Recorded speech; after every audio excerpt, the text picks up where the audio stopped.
Thank you, Professor Kumar Swami and your team. And thank you, Registrar Pawan Kumar Garu and the Principal, Dr. Noor Jahan Garu. I deem it an honor to interact with all of you on this very important theme. Now, I want to declare my own biases because each of us brings a perspective. I grew up in a village. I went to a Telugu medium. As I was saying, I went to a Telugu medium Panchayat Samiti school, today's Mandal schools. In those days, we called them Panchayat Samiti, the primary school. Then I went to Telugu medium high school in the same village from 6th grade to 10th grade, Zilla Parishad High School.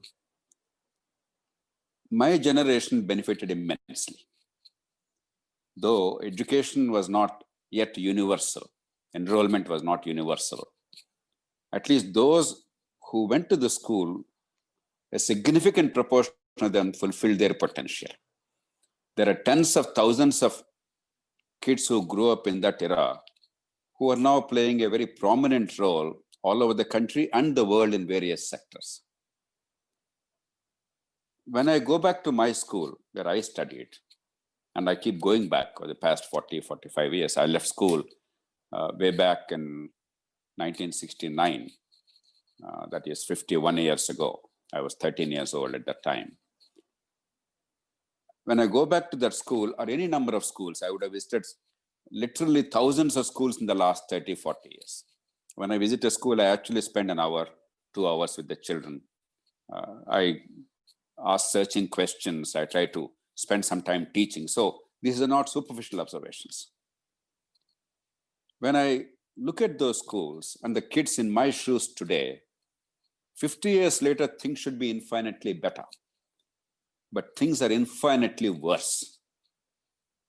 80% of the children going to schools today, they have no future. I'm saying this with a great deal of pain and anger because I am a product of those schools. There is nothing more important than education for a country. If everything else is given up, if God appears before us and says, look, don't ask for too many things, I will only grant you one wish. I would say education, education, education. And if there's one sector where we have failed spectacularly in India, it is education. That is despite formidable advantages that we have. Our children are bright and hardworking. All the students here, you all know that your parents sacrifice a great deal. Our families, irrespective of Hindu, Muslim, Andhra, Telangana, North, South, rich, poor, urban, rural. Every family is willing to sacrifice a great deal for their children. There is almost no other country like this. They're willing to give their desires, their dreams, their own needs in order to give the children a head start. You're all in the universities. We're all where we are because our parents sacrifice a great deal. As a matter of routine, they don't even say that. Our society values education. When you get into a good course, get a good rank at any level, see the amount of publicity, amount of adulation in our society. Even our governments are spending quite a bit of money. The policy says about 4.4% of the GDP. A lot more is welcome, but 8.8 lakh crores is not small change. 8,80,000 crores. That's the government expenditure alone. We have everything. Telugulo సామెత ఉన్నది. అంగట్లో అన్ని ఉన్న అల్లుడి నోట్లో శనుందని చెప్పాను. We have all the ingredients for first-rate education. But sadly, the outcomes are appallingly poor for most of the children, particularly the children who most need it. The rich people, the children from educated families, whose parents can take care of them. I'm sure they will overcome the handicaps, at least if they have the desire, they work a little bit. But it's the bulk of the people that matter. I do not know if there is a God. I always keep telling people, I do not know if there is a God. My policy in dealing with God is one of mutual non-interference. If God doesn't bother about me, I don't bother about God either. But I do believe that there is sin. I believe the greatest sin is unfulfilled potential. If a child born with innate talent and ability is not allowed to grow to the natural level of ability because we have denied that child quality education to hone those skills and talents, then to me, that's a terrible sin. That's a great scourge. And India is home to that great sin in abundant measure. So that's the perspective in which we have to look at the policy. The second admission I have to make is I have played some role in shaping this policy. I was the first one probably meeting Dr. Kasturirangan and his team after his team was constituted in Bengaluru. We had a 2.5-hour riveting meeting discussing in detail with a lot of evidence and a lot of logic and looking at alternatives and options. So obviously, there are many things that we discussed and we debated that are finding place in this policy. I would make my comments as short as possible, maybe no more than 20-25 minutes. Leave it open for a lot of interaction. Let me address two questions primarily and one question a little peripherally. The first is, where are we?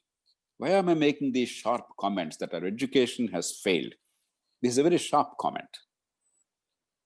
The second is, what does the policy address already? If we admit that there is a problem with our education, what is the policy actually attempting to do? And the third question, which I'll partly address, is what do we do now that the policy is in place?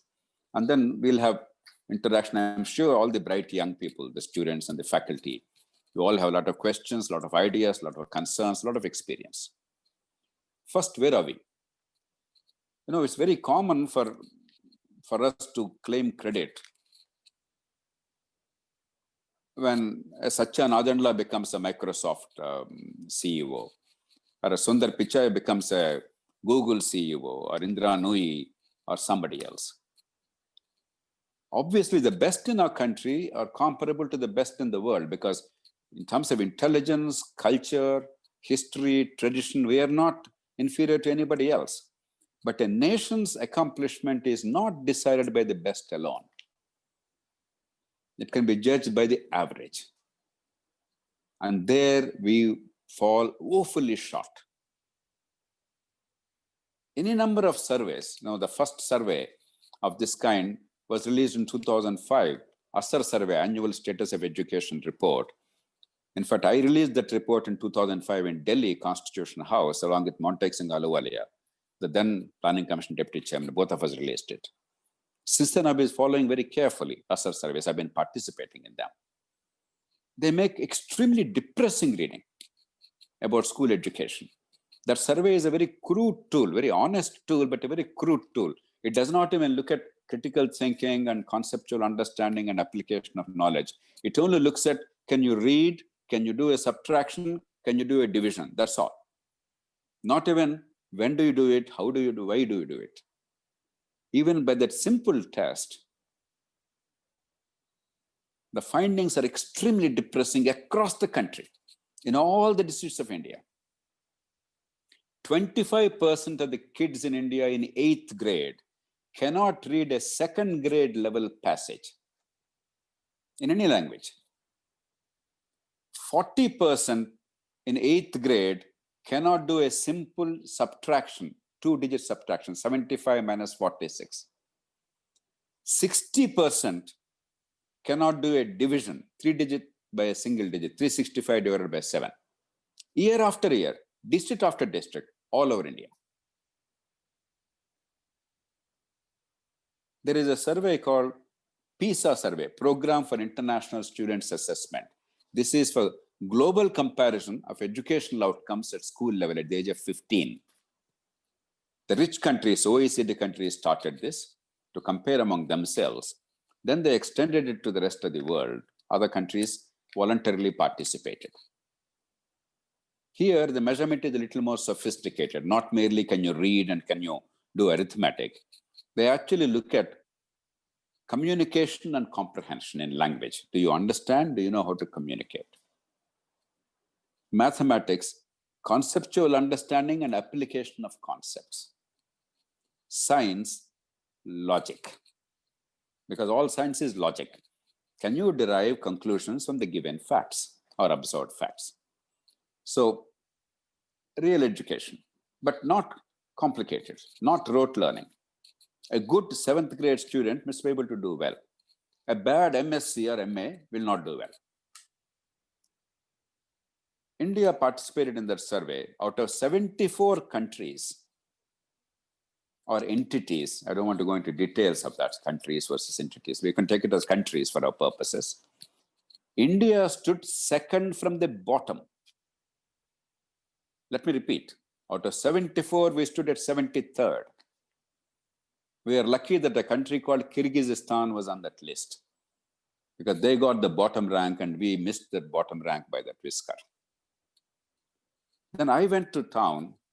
I talked about it across the country, tried to mobilize public opinion and sensitize the bureaucrats and the leaders, so that we'll try to look at what is wrong. Why are we doing so badly in a country with so much intelligence, so much of passion, so much of sacrifice? Why are we doing so badly?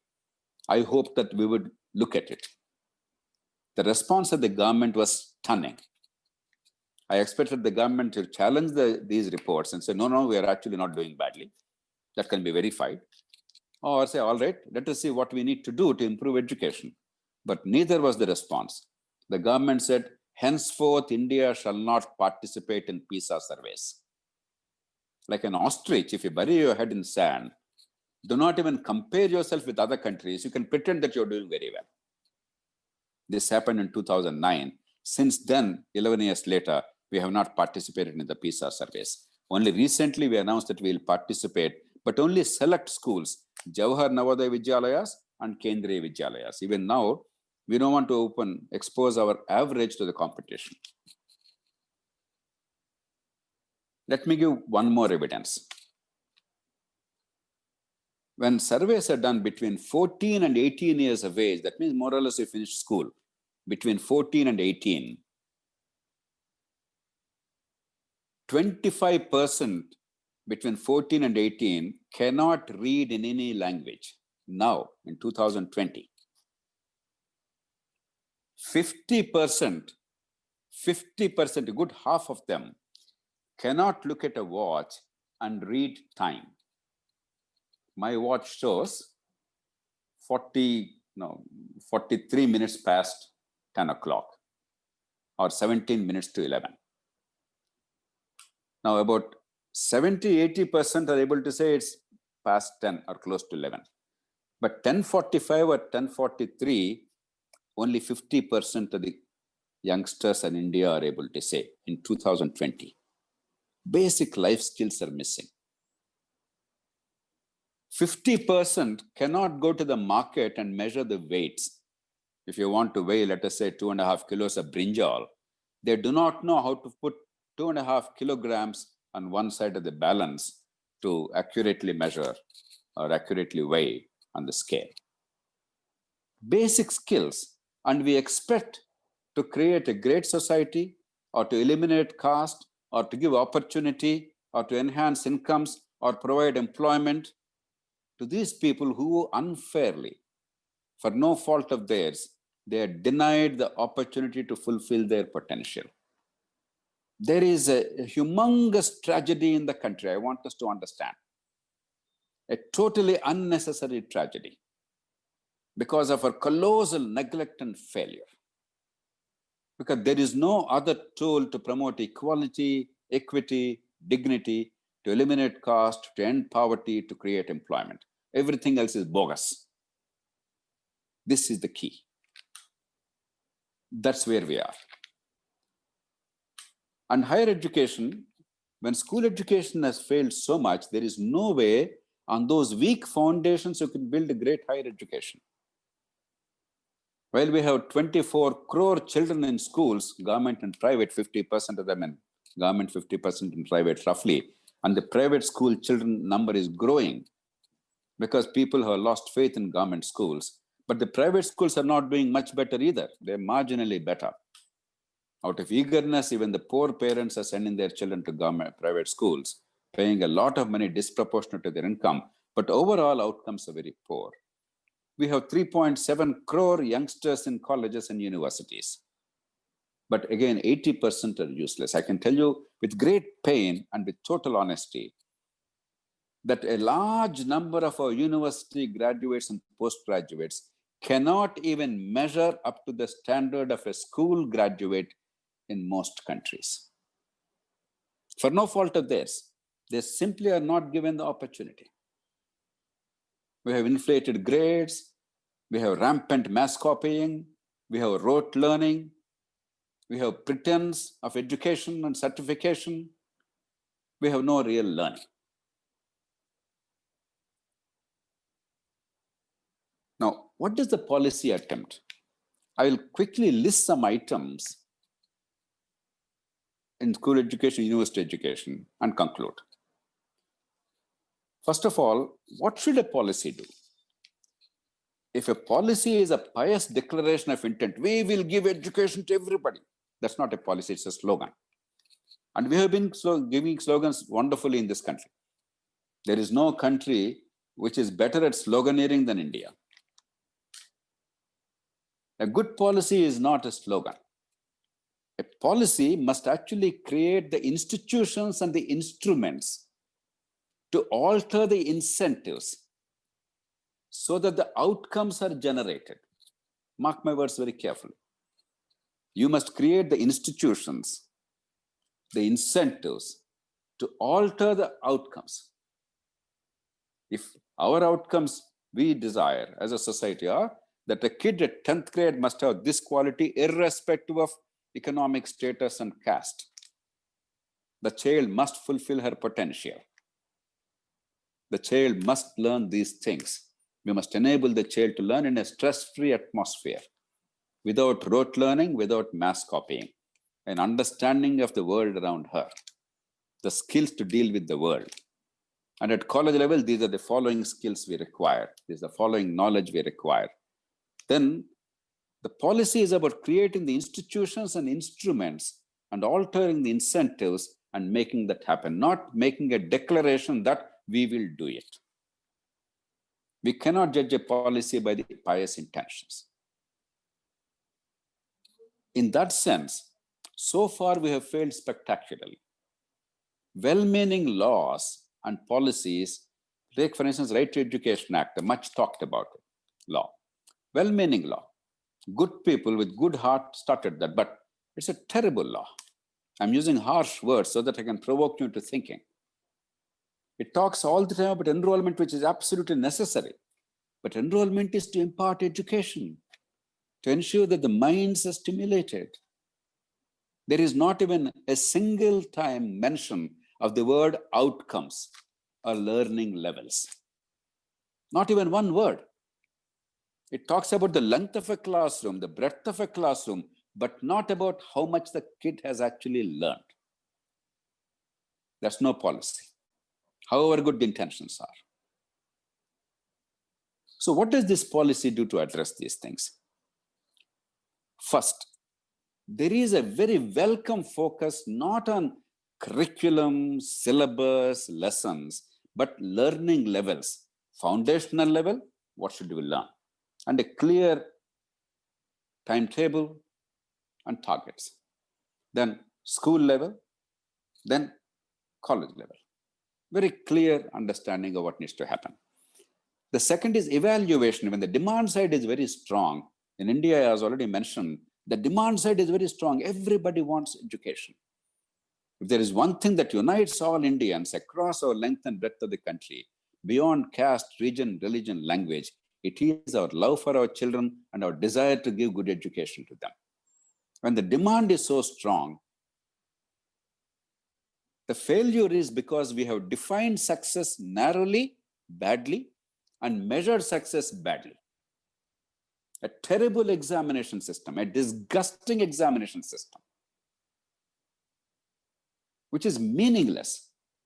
A degree is meaningless in most cases. A school certification is meaningless in most cases. Your inflated grades, take the Telugu states, 99% marks in 10th class. 99% is pretty common. If somebody gets 990 out of 1,000, it's no longer unusual. 950 is pretty common. Ridiculous. This includes languages. Inflated grades, which mean nothing. So evaluation, the way Pisa measures, for instance, your comprehension and communication,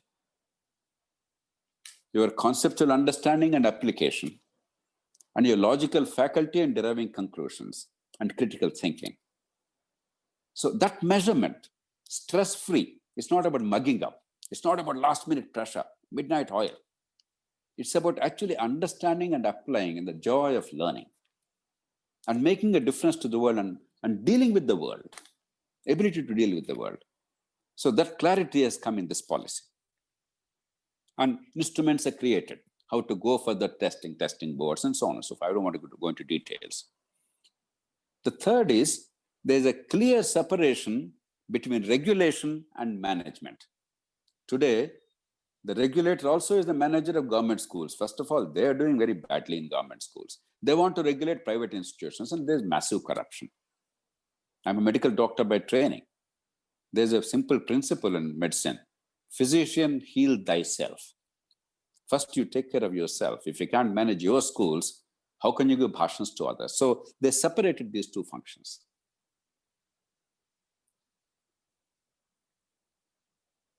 If you take vocational education,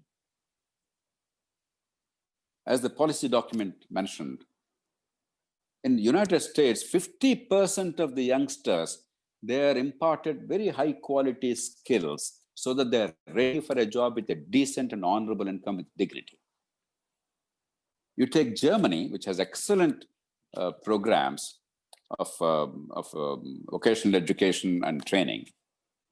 75% they get vocational education, and Germany, that's why until recently is #1 manufacturer in the world. Today it's #2 after China, and Germany is the world's greatest manufacturer in terms of quality.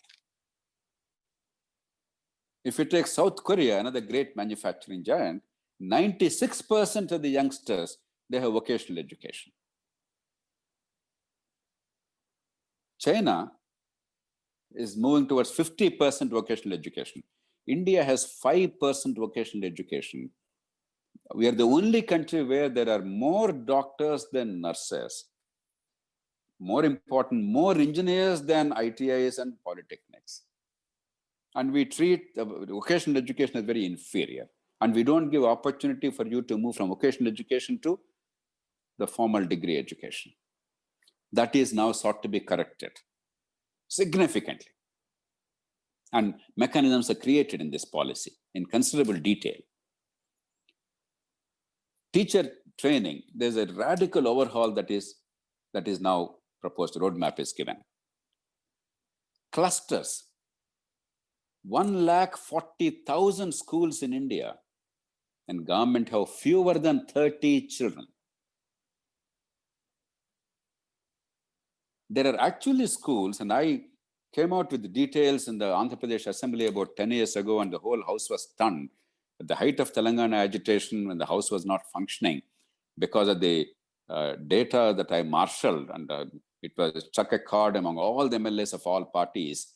In the midst of all that crisis, there was a whole full-day debate on schools.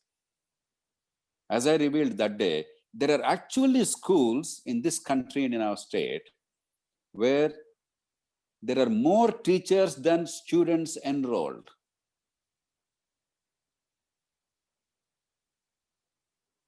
While the teacher-student ratio is 1:17 or 18, in reality, the distribution is very skewed because of this. There are schools where for hundreds of kids, there are no teachers. There are schools where for 10 kids, there are 3 teachers or 5 teachers. So this policy looks at not only rational distribution of resources and consolidation of schools, but a school cluster so that there is efficient integration from the preschool level to high school level up to 12th grade, and utilization of the common resources more efficiently, and greater accountability and greater management and greater focus on the whole system. Clusters, both physical and functional clusters.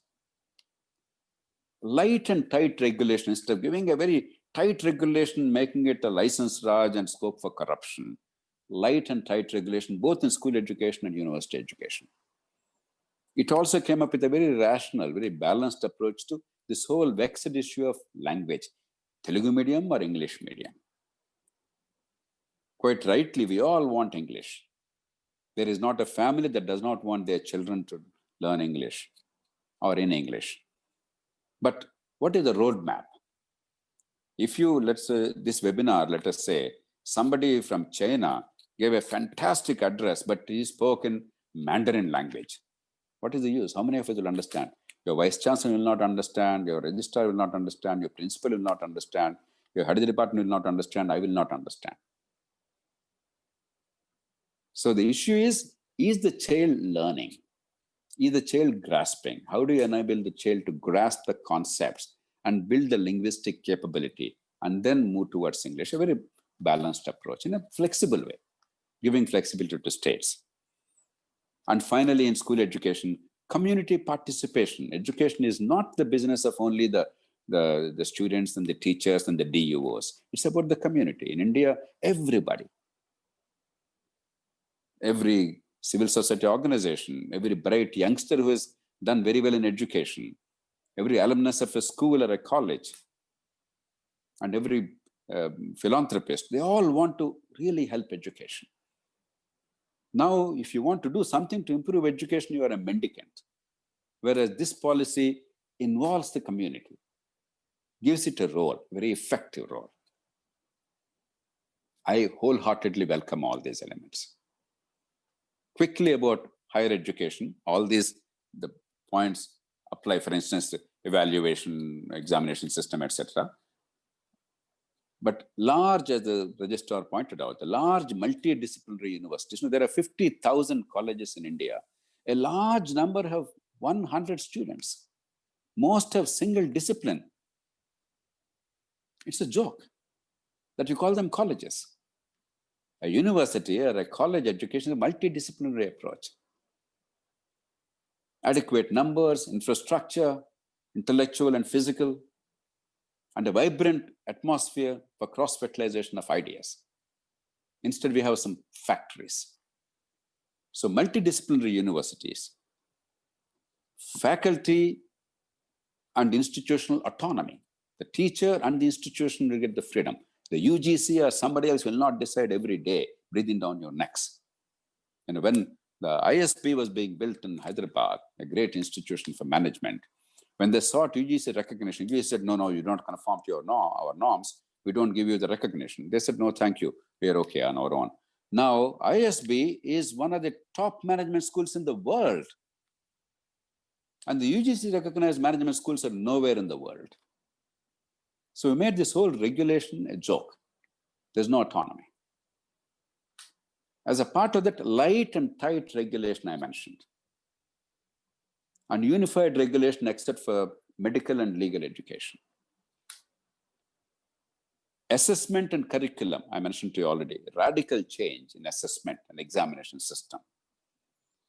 Institutional leadership development, to be registrars, to be principals, to be vice chancellors, you require to develop bright people who have the aptitude to lead, to look at education, to have global exposure, and create leaders for the future in the field of education. Then a national research foundation. The registrar talked about the research and the deficiencies. Our numbers are few and the quality is abysmal. To address both, a shift in the focus. The management of each college entrusted to an autonomous board, both academic and administrative autonomy guaranteed to those boards. Open schooling so that, supposing I could not go to college for a variety of reasons, I want to now study, I want to have more flexible hours, give the freedom. As long as the knowledge is acquired, as long as they're proficient, there's no reason to say, you must be of this age, you must only come and sit here. Give freedom. This is the whole world has been doing for 100 years, 200 years. At last, now we are beginning. Integration of vocational education with the regular degrees. World over, you have a 2-year vocational education, let's say community college in the US. And after that, supposing you want to do an engineering degree, you only have to do another 2 years. The credits are transferred. Similarly, when you want to mix, let us say, a subject for which there is a lot of market demand, you take a technology subject, but you want to take up economics, you want to take up music or something else. Today, no, absolutely no such facility. Like a total freedom. Some you do because you have aptitude, some because of fun, some because they give you economic opportunity. some because you have a curiosity to learn. Make education fun and allow disciplines to be combined, not in a rigid format. In these universities, for instance, somebody like me, I can never be a visiting professor. Almost anywhere in the world, I'll be a visiting professor, visiting faculty if I so choose.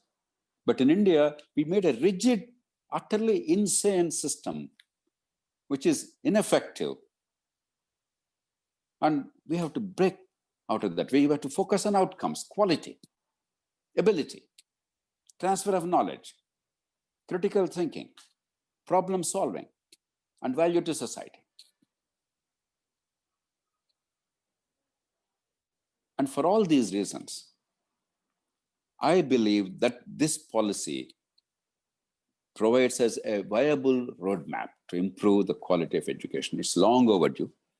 India lost already more than 70 years of very precious time.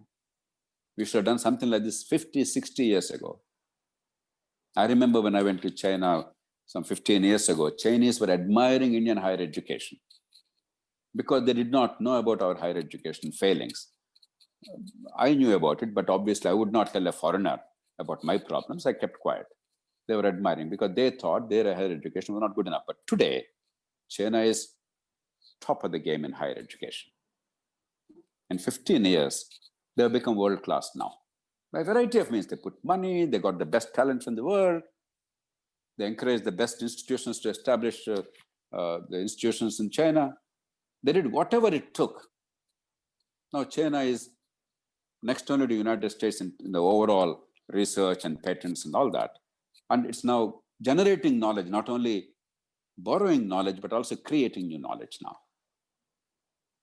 And in the Pisa survey I mentioned in 2009, we were second from bottom. China was number one in school education. Every 3 years the survey is conducted, China consistently is somewhere in the top 3. It's not the question of how much money a society has. It's the question of how much wisdom the society has, how much passion the political executive and the governance process have. We can do it. We must do it.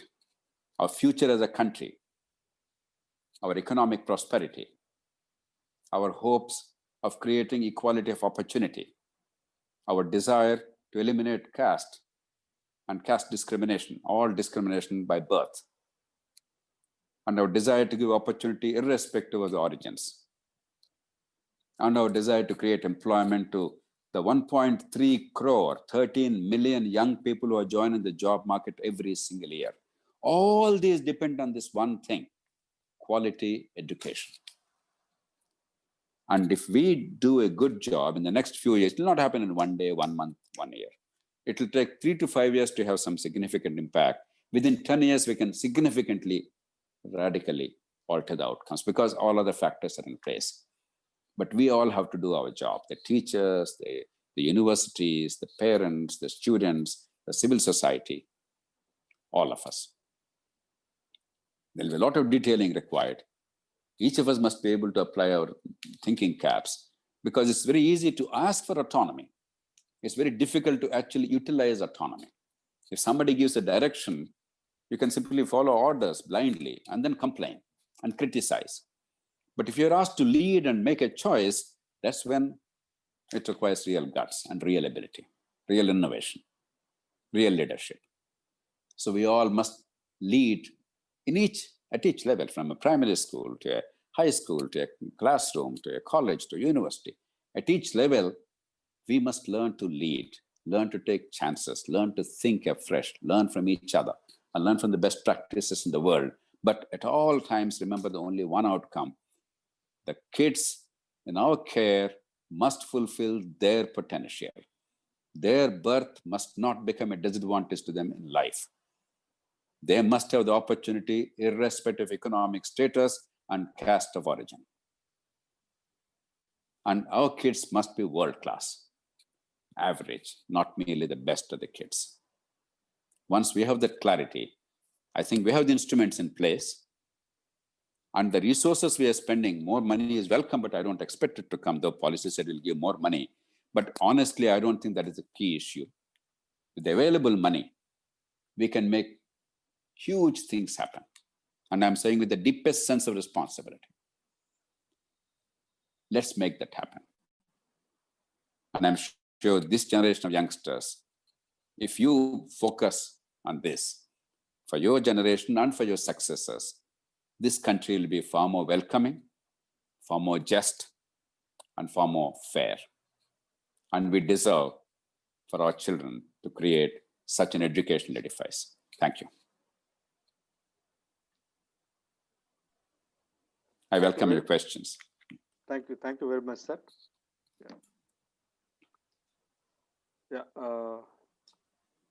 Since I requested all the participants to write down their questions in the chat box, so some of the participants, they have written, sir.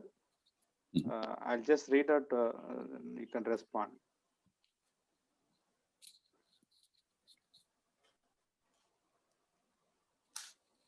Please go on.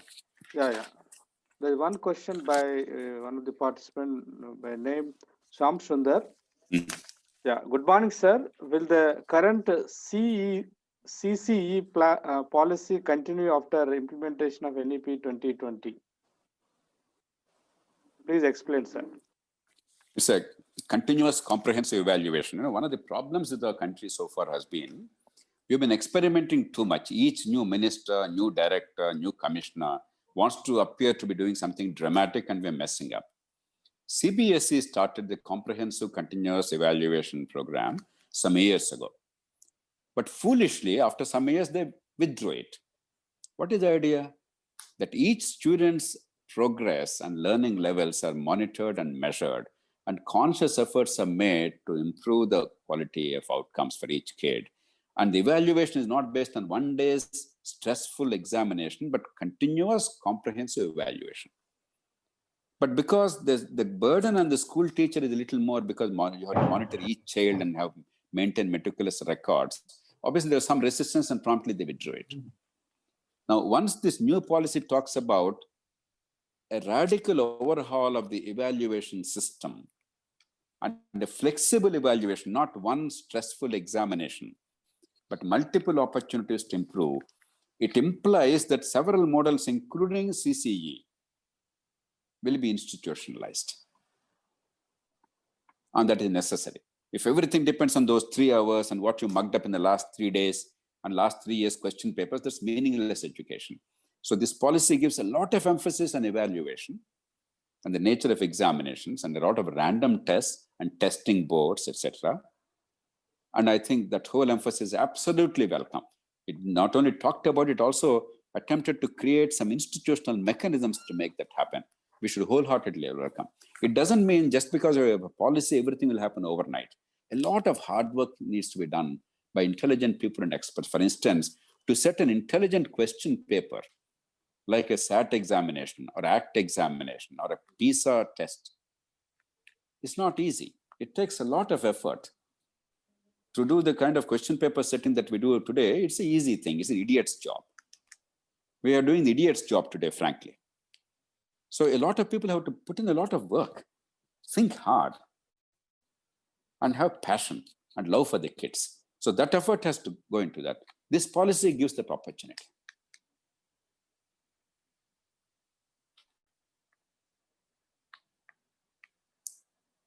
Next question.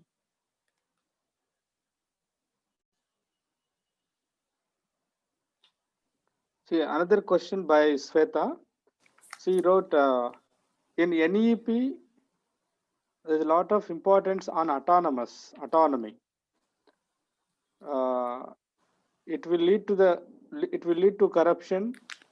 Then poor people cannot bear more money on education. It will be bad effect on the lower average income people. This is my opinion, sir. What is your opinion on this? Okay. First of all, what is the current situation? In the current situation, the general perception in the country is that education is one area where there's a lot of corruption. Second, are the poor people or middle class people getting quality education? In general, substandard education. So first, when we critique a change that is contemplated, we must recognize the current situation. Is status quo an option? Is continuing the current situation a happy situation? No, not at all. It's a disaster. Then to address both these, I completely reject the notion that autonomy leads to corruption. It is like the British telling us that democracy is bad for you because you don't know how to govern yourselves. That's what the British told us. మీకెందుకయ్యా సుపరిపాలన మేము ఉన్నాం కాబట్టి పరిపాలిస్తున్నాం మీరుంటే తన్ను చేస్తారని చెప్పన్నారు. It's an absurd notion. Autonomy goes with accountability and transparency. If autonomy leads to decline in standards, then the college will be shut down, private or government. Now, if you don't have self-interest as an institution, as a youngster, as a teacher, then nobody can save you. Are people in Delhi, the UGC fellows or some other fellows sitting in Delhi, are they saving our children today? It's all a pretense. It's a lie. So autonomy goes with transparency and accountability. The second part, education costs money. The government will either put in money, or if the government cannot in itself start new institutions, the overriding approach must be twofold. One, the quality of education must never be compromised. Two, nobody, and I mean nobody, shall be denied higher education up to any level, depending on their ability and their desire. Their ability and their desire and willingness to work hard. They will not be denied the opportunity for want of money. The society must create opportunities. The policy repeatedly makes emphasis on that. Either give free tuition or scholarships or soft loans, a variety of things depending on a variety of situations. But basically, nobody shall be denied quality education up to any level because of economic background. That's the overwhelming objective. It has nothing to do with autonomy. Yeah. There is another question, sir.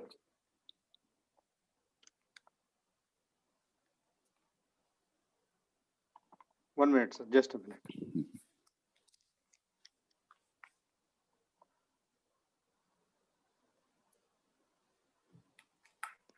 According to NEP 2020, investment of education on GDP 6%.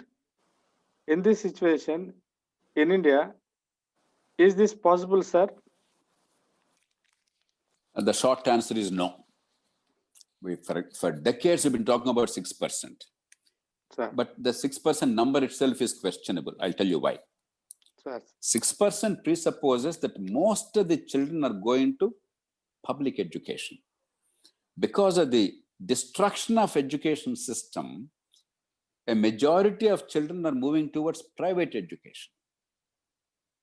Take schools, out of the 24 crore children in schools, roughly 50% are in private schools today. Even the poorest children are going to private schools increasingly.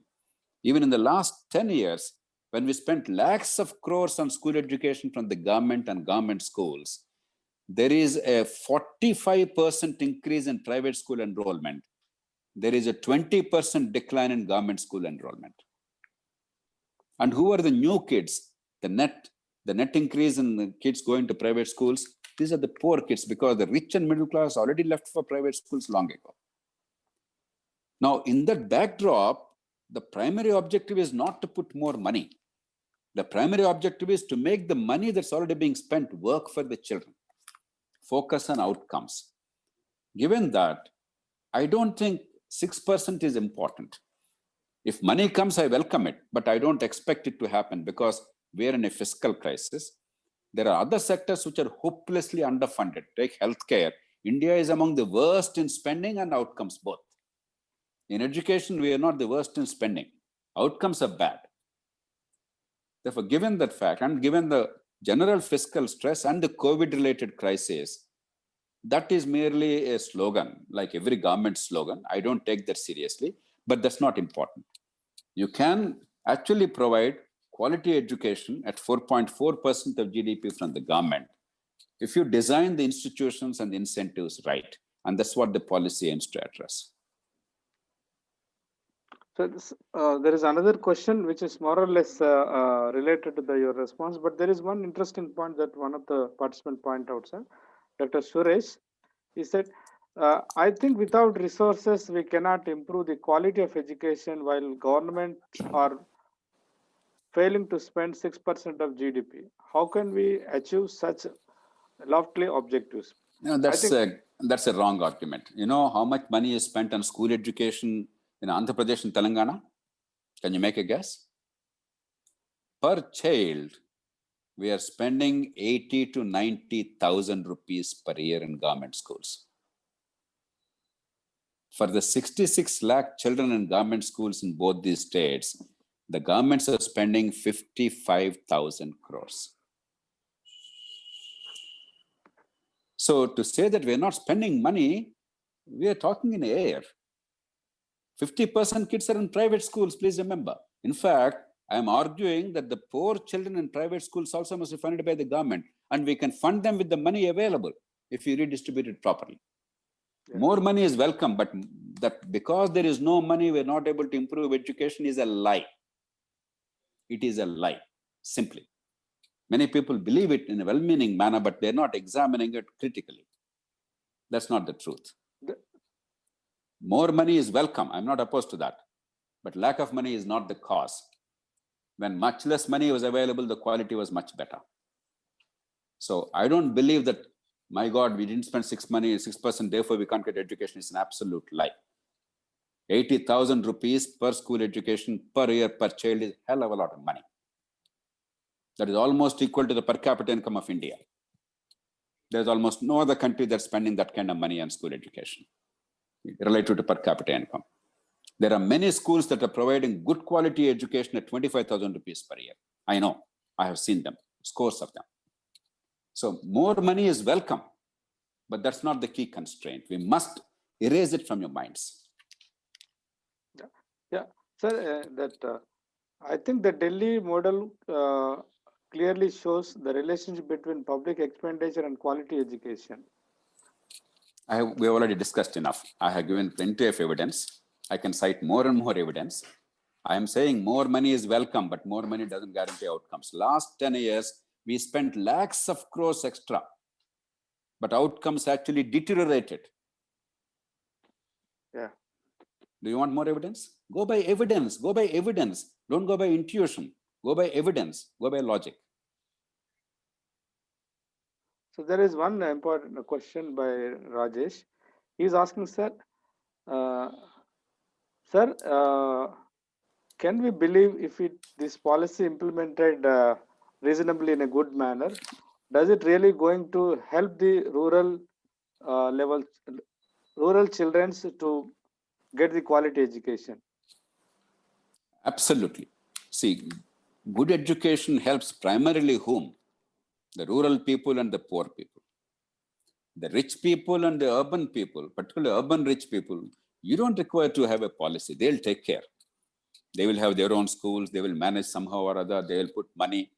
They will send their kids abroad, do whatever it takes. So a policy and a robust educational system is necessary for the weak and the poor and the rural kids. I grew up in a village. In those days, my teachers were paid a 70 rupees salary per month. The school had thatched huts. When there was rain, the roof was leaking. There was very rarely any furniture. Nalaballu primary school. Only after a certain class, we used to have benches. It made no difference. It made no difference.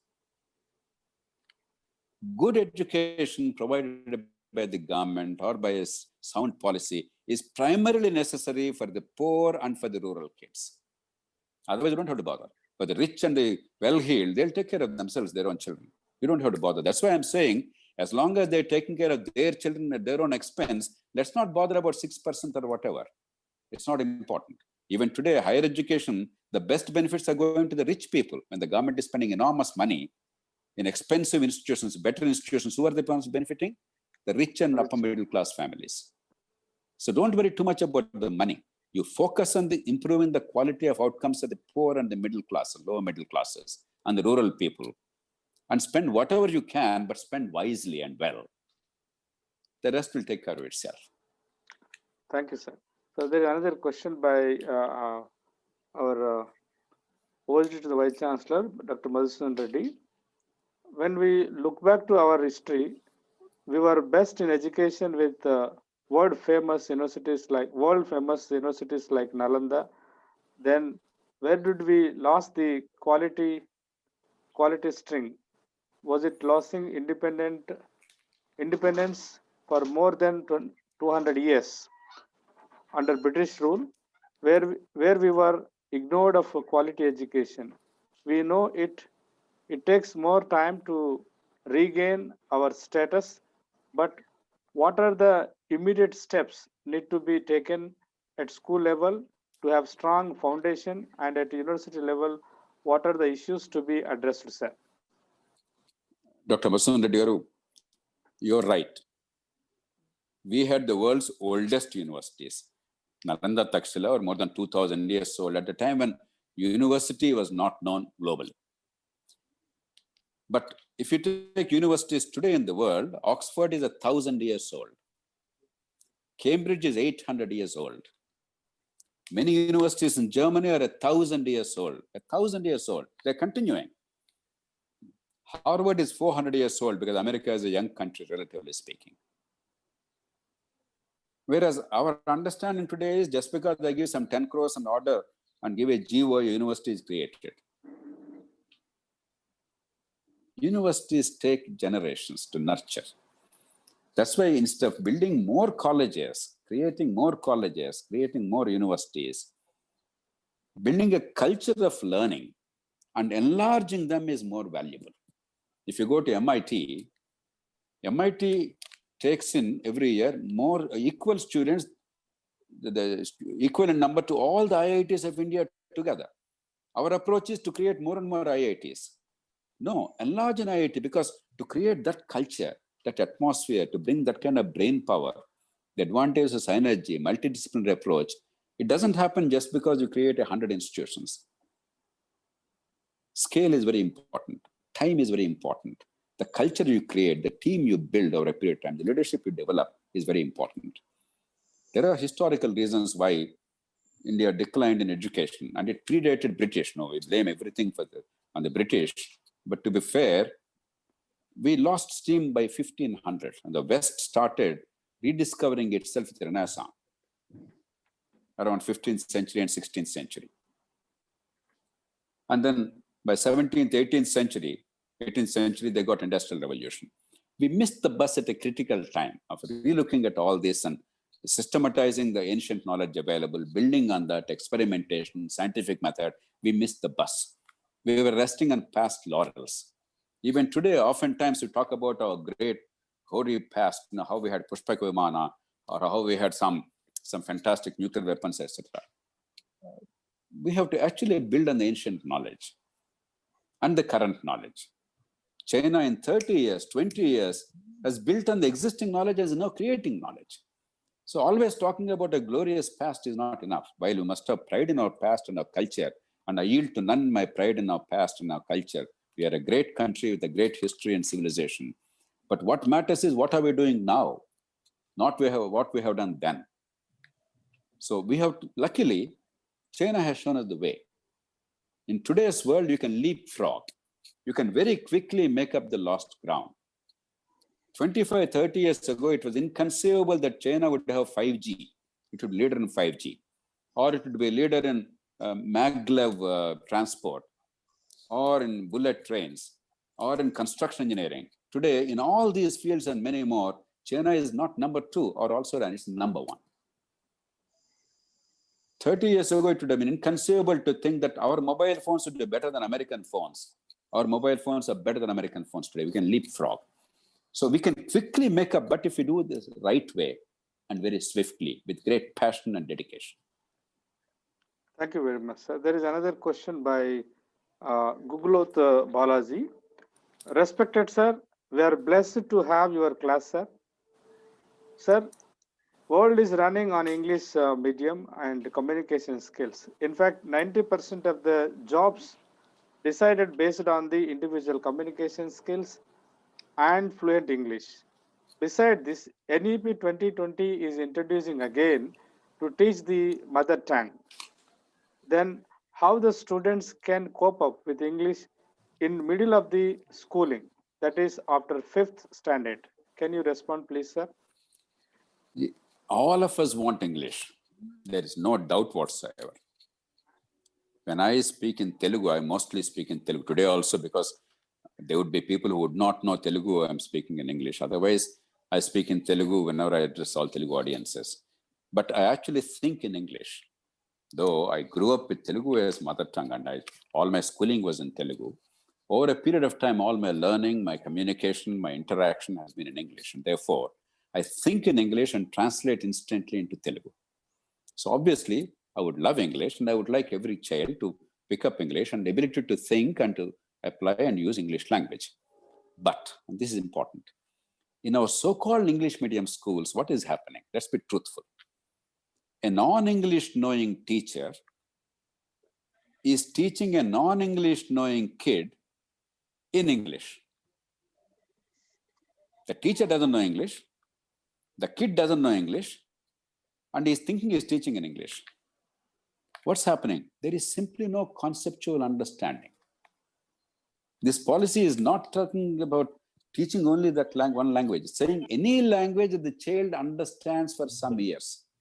If the child can speak in the family and those surrounding in English, teach in English. In Telugu, teach in Telugu. In Urdu, teach in Urdu for a few years, 3, 4, 5 years. But simultaneously teach English language. And slowly, by 5th grade or so, make it bilingual. By 10th grade or so, they'll be comfortable with both and they'll be easily able to switch over. So it's not the question of liking English or not. It's the question of what is the best way. If after 10th grade, if at the age of 15 or 18, you can't tell time, you can't weigh some vegetables, you can't do a simple arithmetic application, what pretense is it? English or Telugu or Urdu, what are we talking? Therefore, much of this debate is irrational. Mahatma Gandhi, way back in 1916, on February 4th, at the time of inauguration of Banaras Hindu University, he made a point on this. He said, look, we all need to learn English, but if you try to force teaching in English on kids who do not know English, on an average, a kid is losing 6 years of his life at a very critical time of life, because they're not able to grasp, they don't understand what is being spoken. So let's do it in a pragmatic way. And there was no greater communicator than Mahatma Gandhi, in Gujarati or in English. Very simple, very straight to the heart. So this notion that we are teaching in English medium, we're doing a great favor to children, is an absurd notion. And the policy does not say don't teach in English or don't teach in Telugu or anything. It says, as far as practical, make sure that the child is taught in a language that the child understands. What is so wrong about it? The child understands. If the child doesn't understand, what do you mean you're teaching? If what you say is not understood, where is teaching there? Teaching for whom? So that critique, I know many people believe that, but it's completely off base. Yeah, thank you very much, sir. There is one question by K. Haritagaru. Good morning, sir. I would like to know from you the various measures need to increase to increase the competency of the faculty of the education system. Does policy focus on this element, sir? The policy focused enormously on this. In fact, I was particularly happy because they mentioned it a great deal in school education about teachers, teacher training, revamping the whole teacher training, etc. And in university education, again, they integrated this, creating the educational enterprises, special courses in education itself, pedagogy, etc. So there's a lot. I didn't go into technical details, but a lot of thinking has gone into it. A lot of integration has gone into it, and I'm happy about that. The policy addresses that very effectively and in considerable detail. Yeah. So there is one question by Narendra. Sir, he is asking very interesting question. If you can respond, please respond. Good morning, sir. Part of the Telangana movement, education was a very important thing to mobilize the youth and students. After Telangana formation, is there any new thing that has come up? Kindly comment on that. No, it's not fair to single out Telangana. Yeah. Across the country, the numbers I mentioned at the beginning of my talk, they are valid.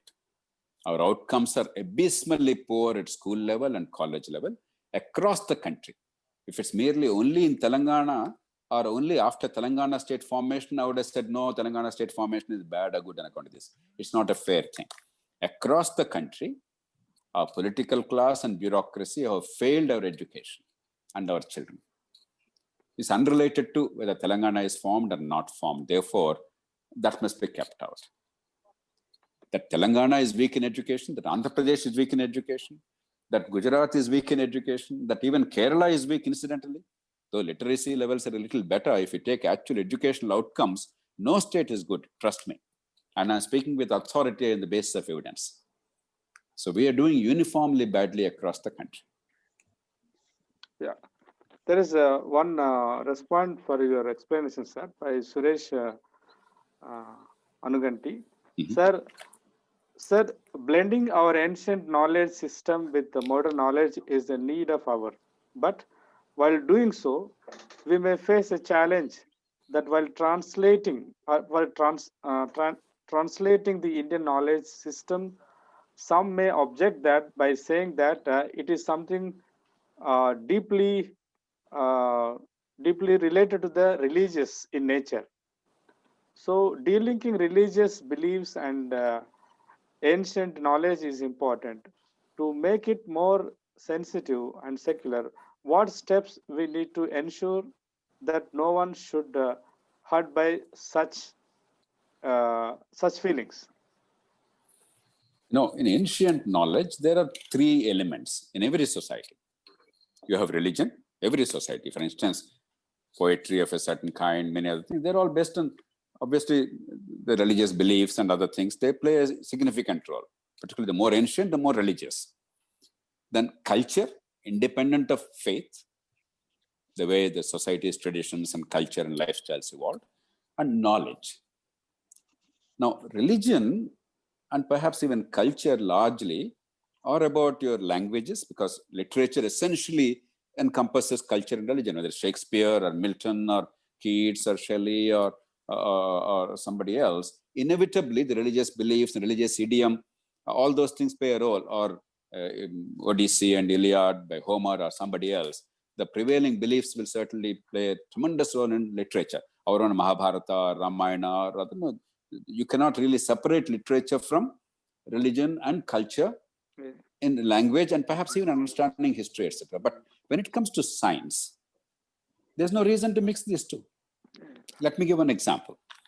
There's a lady called Tu Yu who got Nobel Prize in medicine, physiology and medicine in 2015 from China.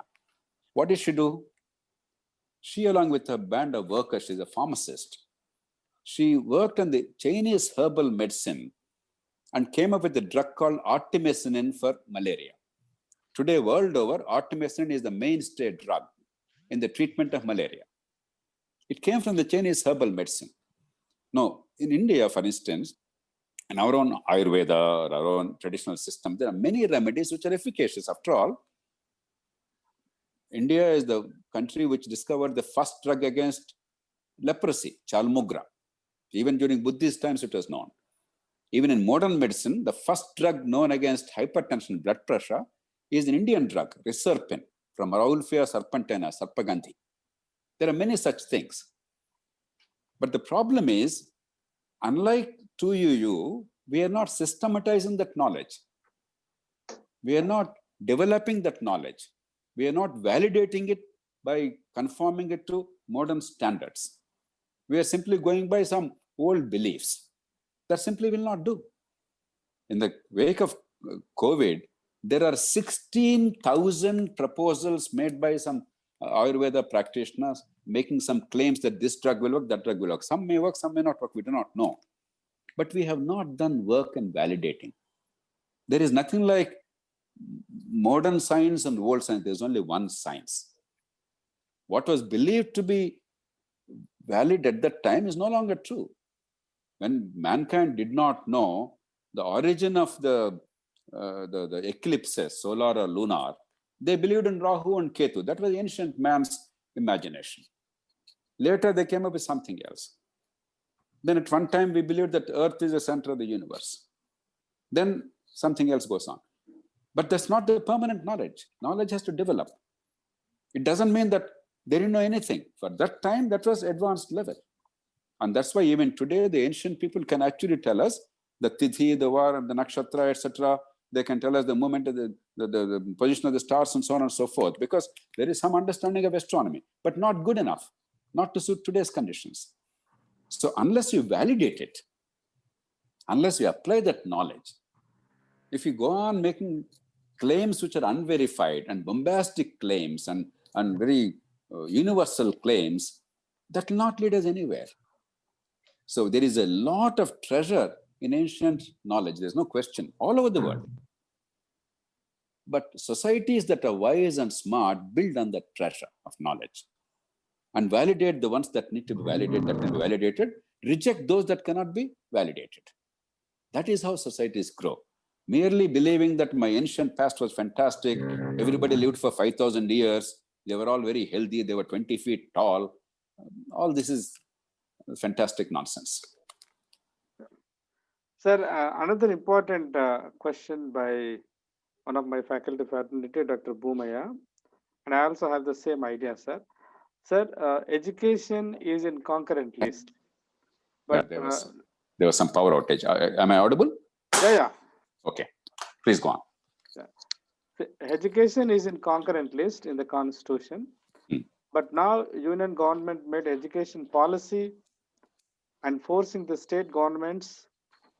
Is it against the federalism? See, I am a great believer in federalism. Probably in India, I am one of the strongest champions of decentralization and federalism. In fact, I never in my life use the word central government.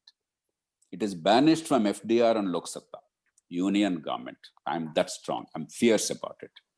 But this is not centralization. The union has a role. The states are key players, ultimately, particularly in school education and even in college education. Most of the role is that of the states. But in India, happily, there was never serious discord. There is no separate union policy and state policy. If the policy is rational, it will be automatically adopted. And this policy, if you see the wording carefully, it's very flexible. It does not say, you shall do this manner. It's laying out why and how.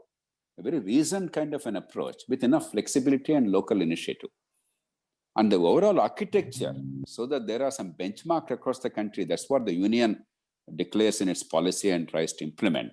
The rest of it is states. Ultimately, except the CBSE and some national level boards, most education at school level is local. And even colleges, they're now creating a new framework of regulation nationally, instead of the old UGC, which has failed in my view. And ultimately, the universities, they're all created by the states. Therefore, this is not an impingement on the state's freedom. As I told you, I'm one of the staunchest defenders of decentralization and states' rights. But to see education policy as an infringement on states' rights is completely misunderstanding federalism or decentralization. Okay.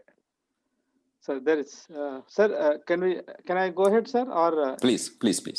Yeah. So there is one response from the participant. He is asking, as you said, policy. There is a lot of difference between slogan and policy. So, is this NEP 2020 is a policy or just a slogan of education? Slogan on education. It is a policy broadly because, as I mentioned, it actually attempts to create institutions and incentives to alter the outcomes. There is a conscious effort. First, they diagnose the problem correctly. They recognize the current situation, and they came up with institutional responses, setting the right kind of targets and the right kind of path. To that extent, it's a sound policy. But just because you write a sound policy, that's an important thing. Without a sound policy, nothing will happen. But just because you write a sound policy doesn't mean it will happen. Ultimately, execution, a lot of things have to come in place. Therefore, now we must focus on what to do to implement the policy in full measure and to constantly improve and update. Yeah. And there is another question. Maybe if you wish to answer it, you can answer, sir, but I just want to read out. Will the parties with the right-wing ideologies provide a policy which allow us to stimulate our minds and think critically, as it may against their interest? Whether you like it or not, world over, there are political parties. Some parties you may think are better, some are worse. Or every party in some respects is good, some respects is bad. That is the truth. Just now in America, for instance, there is a Republican Party's national convention going on. There are some elements of what Republican leaders are saying on the stage which are sensible. Some you and I wouldn't agree. Some elements the Democratic leaders are saying that are sensible, some you and I wouldn't agree. Similarly, whether it's BJP or Congress or TRS or TDP or Vaikapa or some other party, they keep saying some things. Not everything is wrong, not everything is right. And please remember, while a government is for the time being headed by a certain party, it's not owned by that party. The country is not anybody's grandfather's property. Take Dr. Kasturi Rangan, the man who headed this committee. He's an eminent scholar, a former chairman of ISRO. I know him personally, has been a good friend. I have been associated, I was not a member of the committee, but I've been associated. Many scholars who have no parties, no caste, no region, they're associated. We all care for the country. So just because it happened during the tenure of a certain government, it does not mean that it is that government's private property. And just because it happened during the tenure of some other government doesn't mean that should be discarded. In India, we have this terrible habit.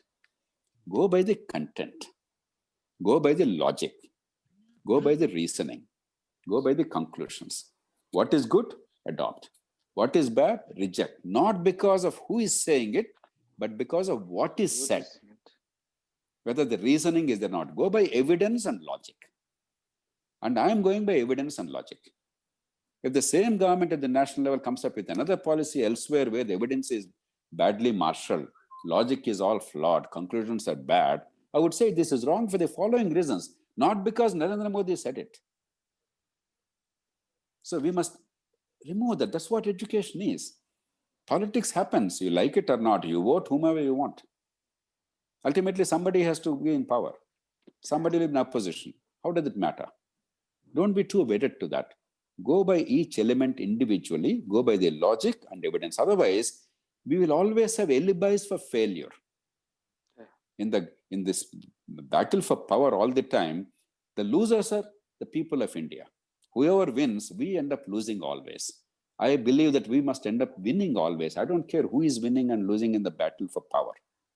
At the end of the day, it's about our lives.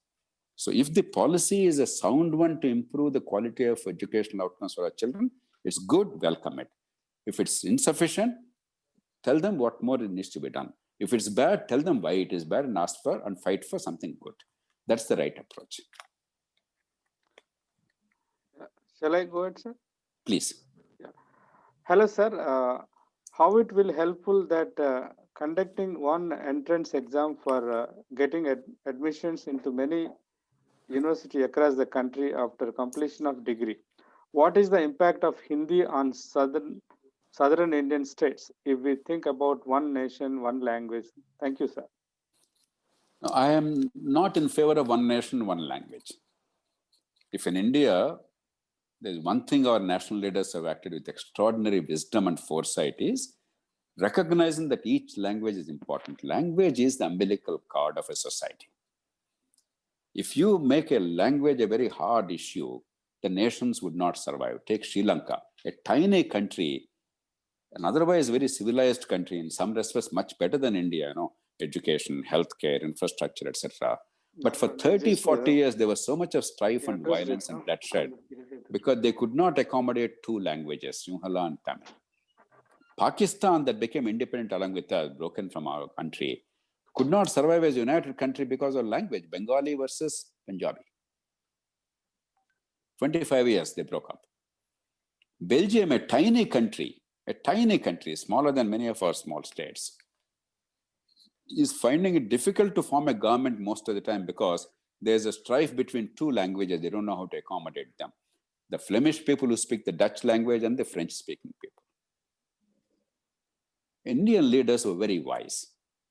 They realized that it's a very dangerous thing to make a language, to force a language on the people of the country. And therefore, A, linguistic states, and B, recognizing all the languages, 22 languages in the 8th schedule of the Constitution, giving them equal space. I think that policy must continue forever. It doesn't mean we should not learn Hindi if we feel the need.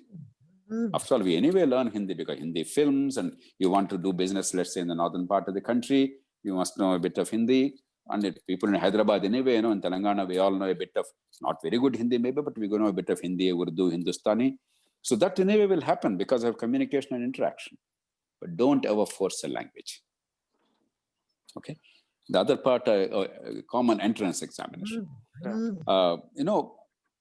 While we have to do a lot of refining, as a general principle, to establish a benchmark is not a bad idea. Look at, let us say, SAT examination in America. For most of the university admissions, the SAT examination, it's called Scholastic Aptitude Test.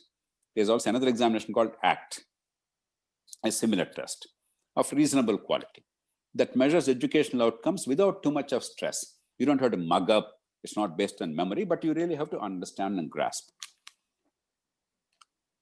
Universities must have at least a reasonable level of screening.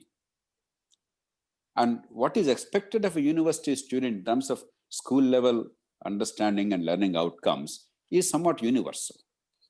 Therefore, as long as language is not an impediment, you must give the students the choice to pick up the language in which they have learned, whether it's English or Hindi or Telugu or Marathi or whatever language. Therefore, for India, the test cannot be a single language and definitely cannot be merely two languages. It has to be multiple languages. As long as that is the case, having one standard test is not a bad idea. But obviously, a lot of calibration is required. For instance, if you want specialized courses, the test has to be, for instance, already for engineering admission, there's a test. Obviously, that test is necessary. Medical admission, there's a different kind of test. We can improve them. But with those modifications as required for the unique features of a certain university course, but having a benchmark across the country for university education is not a bad idea. Yeah. Sir? Hello? Yeah, please. Yeah. Hello? Please go on. Yeah, I am Upendra Reddy, sir. Namaste, sir. Yes, Upendra. How are you? Sir, I am okay, sir, all right. Sir, this is with regard to this mother tongue policy, sir. Really, they came up with a very good policy of this mother tongue, but NEP is only a policy directive. But really, in this climate, it is required. So, what to do in order to implement it in all the schools? What is your idea? How to go about it to make it mandatory? Upendra, we cannot have our cake and eat it too. Take Andhra Pradesh government. Wisely or unwisely, they have decided to go for English medium in all schools. I think the idea is sound, the intentions are good, but it will not work. I told you the reasons. But if Government of India says, no, you must only have Telugu medium in your schools, it becomes a fight between the union and the states. The real issue of improving education is forgotten. Therefore, the policy wisely said, as far as practicable. Therefore, if a state, and perhaps Andhra Pradesh is the only state to my knowledge in India, which is saying all our schools will only have English medium. To my knowledge, I may be, please kindly correct me if I am wrong, there is no other state, tiny states may be saying some Nagaland, etc., but among the large states which have their own languages, no other state is saying that you shall only be taught in English at school level. Now, what I presume is this policy is reasonable and practical and flexible, and therefore most states will adopt this. And eventually, there will be some comparison, ultimately all right. If in English medium, you're teaching and they're doing well, you can learn from that and say, all right, why not go for English medium itself? Maybe there's a way of overcoming the handicap. Or supposing you find that if you teach them in English instead of in Telugu or in Marathi, when the first few years the kids are not able to pick up, it's actually hurting them, then we say, look, this is the evidence. Therefore, while the intention is sound, let us improve that. So the comparison will always bring about correctors. I think that's the right way, flexible policy. Otherwise, the whole panchayati, the whole fight will be about language rather than education. So the policy, I think, is flexible. I don't think we must force it down the throats of anybody. But in general, I would say 90% will follow this path because that is the only sensible path. But the status quo will continue, sir. If at all, if it is as far as possible. Even in RTE also, they said that it is as far as possible. So we know better. Worldwide research has time and again proved that children No, I learn agree with better, you. express better. I But why completely can't agree we? with you. But I why can't we completely take a agree with you. Many countries Upender, they are following. Yes, sir. I completely agree with you. See, if it 30 years ago, I would have said we must teach our kids only in Telugu. But today, you like it or not, what happened is the aspiration of every family is, rightly or wrongly, a belief that if my kid is taught in English, that kid will do well. And supposing we tell them what we are saying now, it can be easily misunderstood to say, Dr. Jayaprakash Narayan wants his children to go to English medium schools, but he wants my child to go to Telugu medium schools. Yeah. It's not about something superior, something inferior. That's why the language I'm using very carefully. I'm not using the expression mother tongue, please remember. I'm not talking of culture. Whatever be the language that the child understands. And then leave it to the parents' wisdom and then let the future reveal itself. Because now things have gone too far. The ship has sailed. We messed up quite a bit. So taking a hard position will not solve the problem. I understand what you're saying. Actually, my son went to a Telugu medium school up to a certain level. The school that taught, the way I'm telling, up to 5th grade or so Telugu medium, up to later they made it bilingual. After 8th grade or so, they moved slowly into English. So I believe in that. But my daughter was born in a government hospital, but I cannot force all society to say, you must only go to this school, you must only do this language, you must only be born in this hospital. These are personal choices. You like it or not. We're in a democracy where already attitudes are hardened. We messed up for 70 years. Therefore, even when you are right, you have to understand the context and be gentle and nudge them and persuade them, because after all, parents don't want to destroy their children. They care for their children more than you and I. If sometimes they have mistaken belief, persuade them, don't impose. If you try to tell them that I know more about your children than you, it's a very offensive thing. You must be respectful. You must show evidence. You must be persuasive. Anything else will not work. I understand what you're saying, and I know you are right.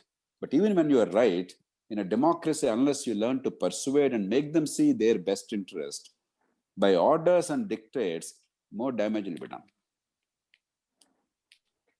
Yeah, there are many questions here actually. I'll try to club some 2-3 questions into one question so that you can answer. Please. One thing is, sir, one participant asked that, sir, so far, is from Hyderabad Central University, sir. So far in India, all primary institutions like higher education institutions, in the name of central universities, IIM, IITs, these slats are actually, getting whatever that financial support that's supported by central government in a greater level. But when it comes to regional universities, state universities, there is a lot of disparity, and we expect the downtrodden sections of the society should come up with a quality education when it goes to employment or any other matters. So does this policy, the NEP 2020, have any solution for that? Is it really, suggest that proportionate distribution of financial assistance should go to the all education institutions? I wish I could tell you the answer is yes, no. It is not.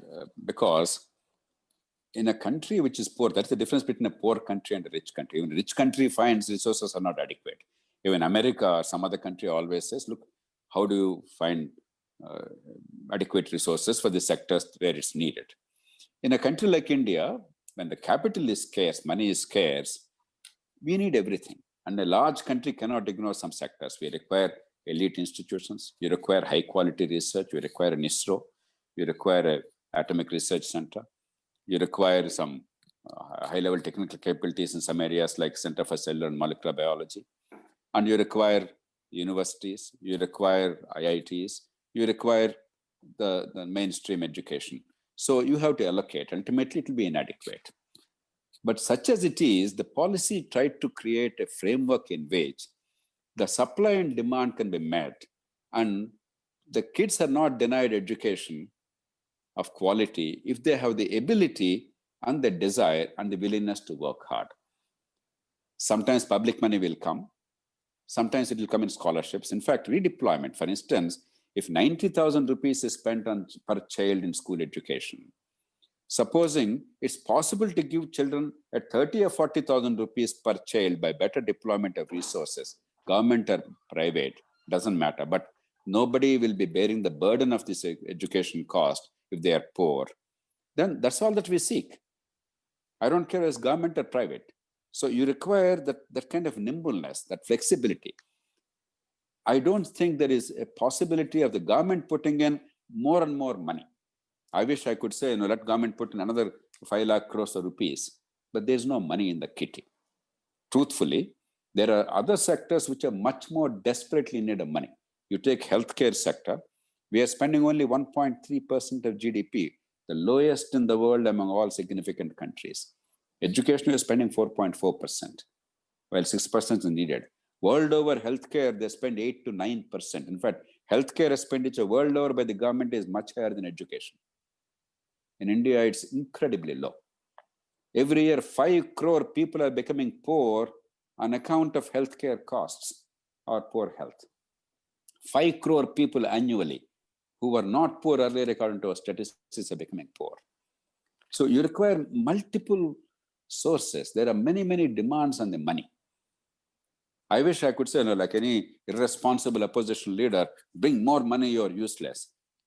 But you must always judge it by one standard. If you are the prime minister, if you are the chief minister, if you are the finance secretary, if you are the finance minister, with the money available, with the demands, with the needs in the country, what will you do? If I cannot do it, I cannot demand others to do it, because it's a lie. It's hypocrisy. I don't ever indulge in hypocrisy. I try to be as truthful as is humanly possible. Yeah. Sir, one more question by Madhuru Ram. Yeah, he is asking a simple question, but I think it's very interesting. స్కూళ్ళల్లో ఇష్టారాజ్యంగా ఫీజులు వసూలు చేస్తున్నారు. ఈ policy, ఈ ఫీజుల నియంత్రణ విషయంలో రాష్ట్రాలు కానీ లేదా కేంద్ర ప్రభుత్వాలు కానీ ఒక స్పష్టమైన చట్టం ఏమైనా తీసుకురాగలుగుతుందా? లేదంటే నాణ్యమైన విద్య సామాన్యులకు అందని ద్రాక్షగానే మిగిలిపోతుంది? The real problem is supply and demand. Supposing I say, let there be fee regulation, there are plenty of laws. There's no dearth of laws. Plenty of committees. What is happening? Corruption and fees are not really controlled. So there are two approaches. The approach that is followed is all bogus. It's failed. So I don't want to go into that. But two legitimate approaches, which will actually yield results. One is, first, improve the outcomes. The policy focuses on improving outcomes, government or private. Why is there so much demand for some schools and where the fee structure is very high? I don't know if you're aware, about 70 to 80% of the schools are budget schools, even in private sector. About 50% of the schools charge less than 5,000 rupees per annum. We are not talking about those schools, are you? About 70% of the schools, they charge less than 10,000 rupees per annum. We're not talking of those schools, are we? We are talking of a few elite schools that are charging lakhs of rupees. So our whole focus, our whole debate is skewed. It's only addressing 1%. But why is that 1% becoming all important? Because all of the schools have failed in general. Everybody wants only those schools, but I cannot afford them. The demand is far greater than the supply. Therefore, the price has gone up. Therefore, I'm saying regulate. Now, either that fellow has spent enormous money to build those schools and built infrastructure which is more than necessary, some of them in air conditioning, etc., or they have enormous clout and they can bribe or they have influence. Therefore, they can charge because the market is commanding a fee. But basically, the supply is inadequate. The demand is unlimited. Without addressing that, if I merely say I regulate it, you only create avenue of corruption. You're not regulating the fee, it's a lie. So the real answer is improve the quality, improve the supply. in government schools and private schools, the quality of education. So the policy talks about shutting down the private schools where the quality outcomes are bad, and treating government and private schools in terms of academic regulation uniformly and universally, not have differential approach. Once the outcomes improve significantly, this kind of irrational demand for a few select schools will come down. The second element is transparency. What is the infrastructure we have? Who are the teachers? What are their qualifications? What are their salaries? What is happening, etc., etc., etc. If these two things are done fairly, a lot of the problem can be overcome. There's a third element, and the policy does not talk about it explicitly, but I'm aggressively pursuing. There are many poor families that are forced to send their children to private schools because they lost faith in government schools. Now, up to a certain ceiling, if the government does not bear the cost of these children's education, let us say if the government is spending 80,000 rupees per child in government schools, what is the difficulty in paying up to 15,000 rupees in private schools for the poor families? What sin have they committed? Why should education of a child be a burden on the poor? You are spending 80,000, there's no education there. If they're getting at 15,000 rupees, let us say, a ballpark number I'm giving, subject to a certain ceiling, what is wrong? But measure the outcomes. Don't bother about government or private. As Deng Xiaoping said, whether the cat is black or white is immaterial. All that matters is whether the cat catches rats or not. So that kind of a sensible policy approach, rather than I regulate, I control and fear his statements, where we had all these statements all the years, nothing happened. So this policy provides space for that. The third element I mentioned, the policy is not explicit. It does not preclude it. It's not explicit, but some of us are working hard to make that happen too. Yeah, thank you very much, sir. Actually, there are so many questions I could see in the chat box, but because of time constraints, I may not be able to ask all the questions. But last question that I would like to take an opportunity and enlighten myself, sir. Sir, I also came from a Telugu medium background. I belong to a small village, and my parents, they're not educated per se.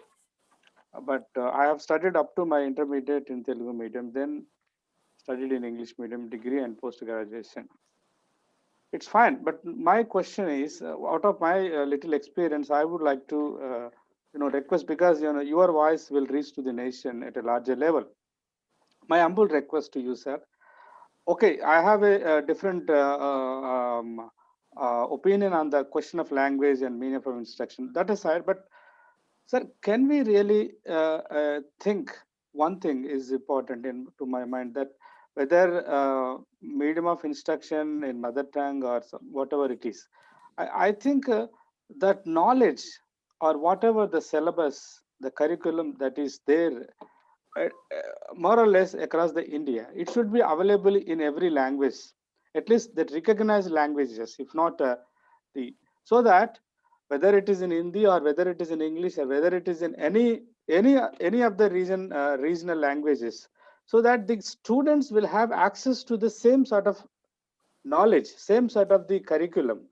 Then when it comes to the competition for the employment, competition for even to grow up themselves, I think that will in some way will address the certain questions that are there from the marginal sections. And I think what your take on that one, you please respond. No, and Professor finally, Kumar Swamy, please go on. Another important thing that just I would like to know your comment on this. Sir, there is a lot of uneasiness among the marginal sections. I also come from a Dalit background, sir. When it comes to Dalit, the language question, certainly, but for some reason we all made, especially the upcoming downtrodden sections, we are all actually aspiring for the term called good education within quote. Good education, now it has become equated with the English for good reason or bad reason. So thing is how to actually, as you said, how to pursue it actually. People like you can only give some hope. Otherwise, if any political leader come with a good intention, it doesn't work, sir.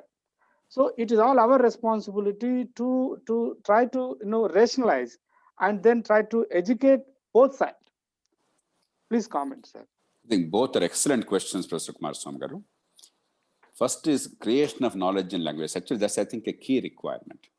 Our languages are not growing. To some extent, Hindi is growing because Hindi is borrowing much more than other Indian languages from wherever it is. But other languages are not growing as much. Even Hindi is inadequately growing compared to the great global languages. World over, in Japan, Japanese, Korea, in China, in Germany, in France, in many other countries, the language of instruction is their local language, and they develop the language to a level where they can accommodate all the modern knowledge. Now, unless we consciously make an effort, a lot of people in a lot of areas, the languages will not grow beyond a point. And therefore, for instance, I studied in Telugu medium, you studied in Telugu medium, but after a point, Telugu medium or Telugu language is not sufficient for you because the knowledge generation is not in Telugu. Even the vocabulary is not created in Telugu. In fact, I myself created several words in Telugu. I had to, because there are no Telugu words equivalent, but many more words are required. And if you come to sciences and technology, much more needs to be done. We haven't done at all much of that work. Some of us are making some efforts because now technology has come to our aid. There are some wonderful people who are now translating the whole Wikipedia content into Telugu. I completely endorsed it as I participated in their meeting the other day. We'll do whatever it takes to help them. I'm myself translating all the content of khanacademy.org up to 12th grade into Telugu so that the best knowledge, the best way of teaching children, the conceptual knowledge in a modern way without rote learning is available to every kid. My team is actually doing that. And one or two other Indian languages also will do it. It's not so much the cost. You must have the passion, and a very competent team must be there. So the technology now gives us tools. There is no open source software. Many of the courses, take MIT, the world's best engineering school. Its whole course content is now open source software. There's no reason why that should be denied to a Telugu people, provided you develop Telugu language or any Indian language to that level so that somebody who is not very comfortable with English can pick up the same level of knowledge. So that effort must be consciously made in sciences and technology, in humanities, in political science, in administration, a whole lot of areas. And until that happens, there's always going to be a gap. The country is going to be the poorer. But as I said, luckily, now the time has come. The technology is a great leveler, but we must use the technology wisely and swiftly. The second is unquestionably, many families, the poorest families, the aspirational thing is English medium. I myself, I went to Telugu medium school. Then mine was the first intermediate batch, first 10th class batch in the new era, 1969 10th class batch, and then intermediate. I went to Loyola College, which was then the best college in Andhra Pradesh, integrated Andhra Pradesh in terms of college education. I went to the principal myself and I said, Father, I will take admission only if I get English medium here, because there was some talk at the time that they'll introduce Telugu medium. I fought for it. He said, son, if you don't get it, who will get it? Because I got a good score and all that. But the point is, that's a normal aspiration. Therefore, our argument can never be against English. My argument is not against anything, it's for something else. That is, the kid must learn. If the kid does not learn, language is secondary. If the kid learns in English, English is perfect. The kid learns only in Telugu, Telugu is perfect. Then move towards English slowly. Therefore, I never use the idiom and the argument of mother tongue or culture. These are bad arguments. The only argument is the kid's intelligence flourishing? Is the kid's potential fulfilled? Therefore, everybody's aspiration to be proficient in English must be respected, and we must create mechanisms. But in creating mechanisms, there is a building block, there is a ladder. I want to reach the second story. I cannot do it by a single jump. If a kid does not understand a sentence in Telugu or English, then how can the kid learn? A simple thing, this pen is on the table. Supposing you tell them in Telugu, ఈ కలము లేకపోతే ఈ pen ఈ బల్ల మీద ఉన్నది. A 3-year-old kid understands instantly. Supposing you're teaching in English medium. Now the kid must understand the meaning of this. Pen is on the table. And then the syntax, the totality, the meaning. By the time this kid tries to understand the meaning of each of these, the kid who's naturally understood what it meant, he's miles ahead. That is the point I'm making. We must give an opportunity for everybody to learn English and grow in English. No question about it. Because that's what the future is, that's what the aspiration is. I'm saying, what is the best way of making it happen? Pretending that we're doing it and ensuring that the kids never grow, or doing it in a responsible manner so that the kids actually grow. I want to be a doctor, let us say. Nothing wrong in that aspiration. But to be a doctor, there is a certain method. You must study first science, you must understand biology, then you must understand human anatomy, human physiology, then human biochemistry, then pathology, then microbiology, then the medical knowledge, the surgical knowledge, etc., etc. I can't simply give him a stethoscope and say, become a doctor. Yeah. So the argument is not about whether this language is right or wrong. For good or for bad, in India, we no longer have the luxury of saying our languages are so well developed, everybody has an opportunity, you can learn, therefore use our language. It's not true. During Nizam's time, even medicine was taught in Urdu. Dr. Channa Reddy did his MBBS in Urdu medium.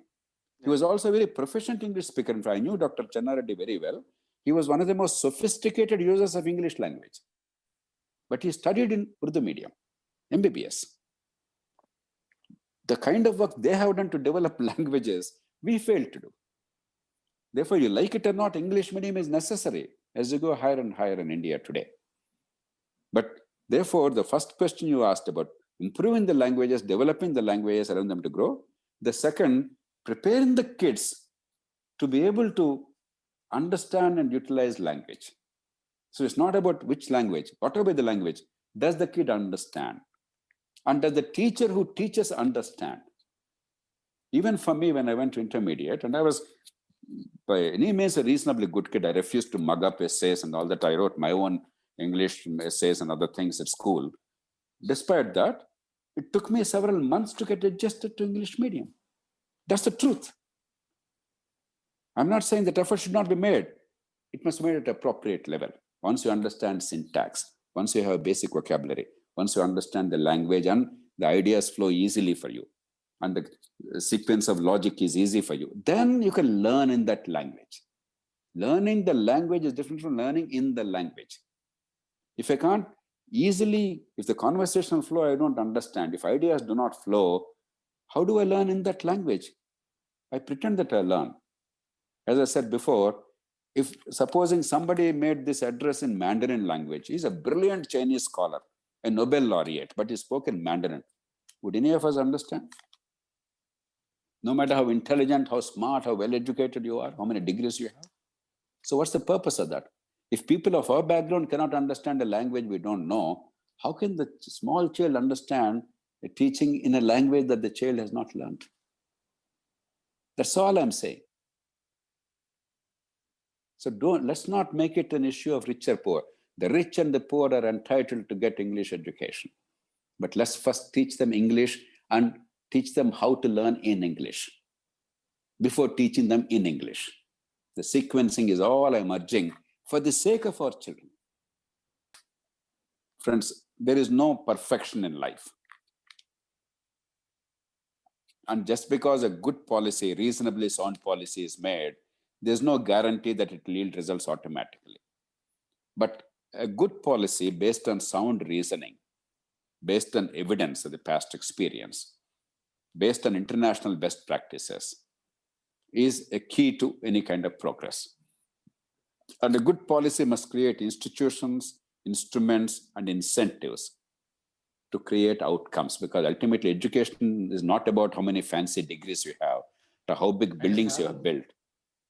It is about the quality of outcomes, the kind of brain power that is generated, the kind of knowledge that is created for the country's prosperity, for creation of employment, for empowering individuals, and for creating opportunity for everybody, and for helping promote equity and opportunity in society.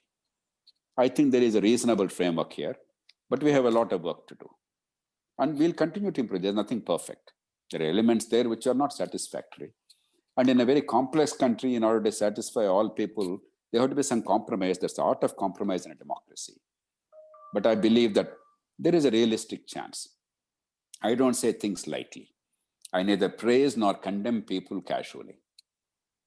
But when something is right, broadly in the larger public interest, our duty lies in encouraging it, and if correctives are required, to try and see if the correctives are possible.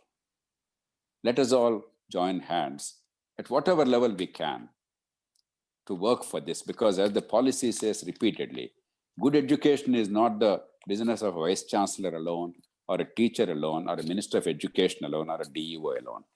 It is everybody's business. We all must join hands and work hard and put in our resources, our time, our passion, and our creativity to make the policy work and to bring in the correctives, to innovate, to improve. There are many people, for instance, in Mahabubnagar area, there's a foundation called Vande Mataram Foundation, doing fantastic work on school education. I have learned quite a few things from them.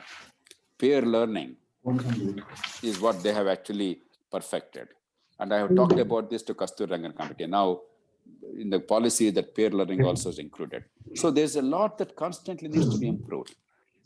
I'm sure if this policy is properly implemented, India will have a framework for a better society, an equitable society, a better economy, and it will dilute the caste system. It will promote dignity of labor. It will improve skills and enhance economic growth and prosperity. I wish you all the very best. Good luck to you. Thank you very much, sir.